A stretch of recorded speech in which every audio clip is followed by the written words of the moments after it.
Ranitidine acidity और सीने में जलन कम करने की दवा। भारत में ये बड़ी आसानी से मिल जाती है। किसी भी मेडिकल स्टोर से इसे खरीदा जा सकता है बिना डॉक्टर के पर्चे के। इसलिए एसिडिटी से परेशान लोग इसका खूब इस्तेमाल करते हैं। अलग अलग कंपनियां अलग अलग ब्रांड नेम से इसे बेचती हैं। रेनेटिडिन भारत में तो मिलती है, पर अमेरिका, ऑस्ट्रेलिया, यूरोप समेत कई सारे देशों में बैन है।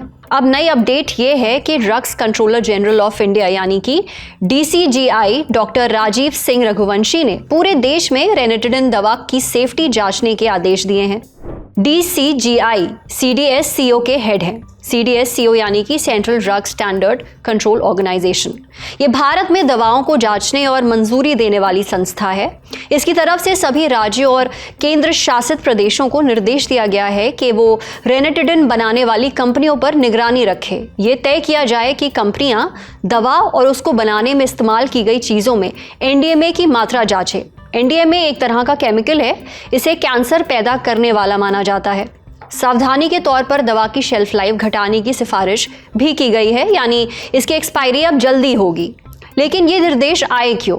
दरअसल 28 अप्रैल 2025 को DTAB यानी कि ड्रग्स टेक्निकल एडवाइजरी बोर्ड की 92वीं बैठक हुई।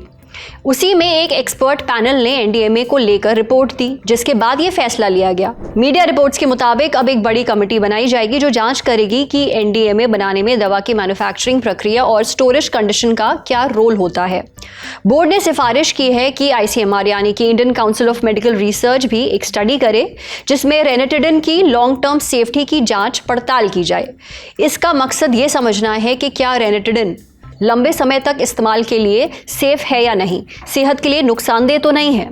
देखिए, रेनेटिडिन या एसिडिटी की बाकी दवाएं बहुत आसानी से मिल जाती हैं। एसिडिटी इतनी आम दिक्कत है कि ये दवाएं बिकती भी खूब हैं।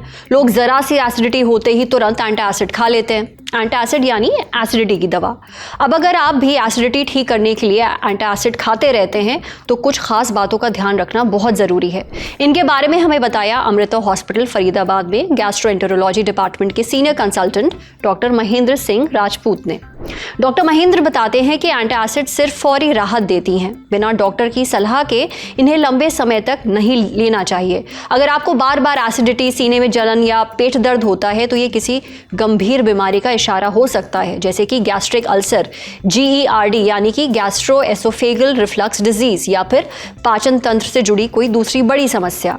कई बार एंटासिड में ऐसे तत्व होते हैं जिन्हें लंबे समय तक लेने से शरीर पर बुरा असर पड़ता है, जैसे कि रेनेटिडिन में NDMA होता है।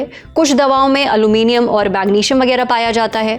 ये खतरा उन लोगों के लिए और भी ज्यादा होता है जिन्हें पहले से किडनी, लिवर या कैंसर जैसी बीमारियों का रिस्क है।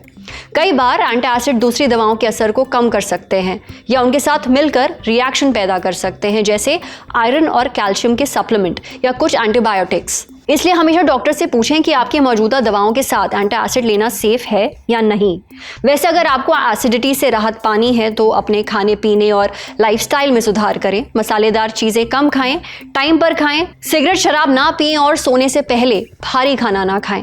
अगर आपने इतना कर लिया तो एंटासिड की ज़रूरत काफ़ी हद तक कम हो जाएगी।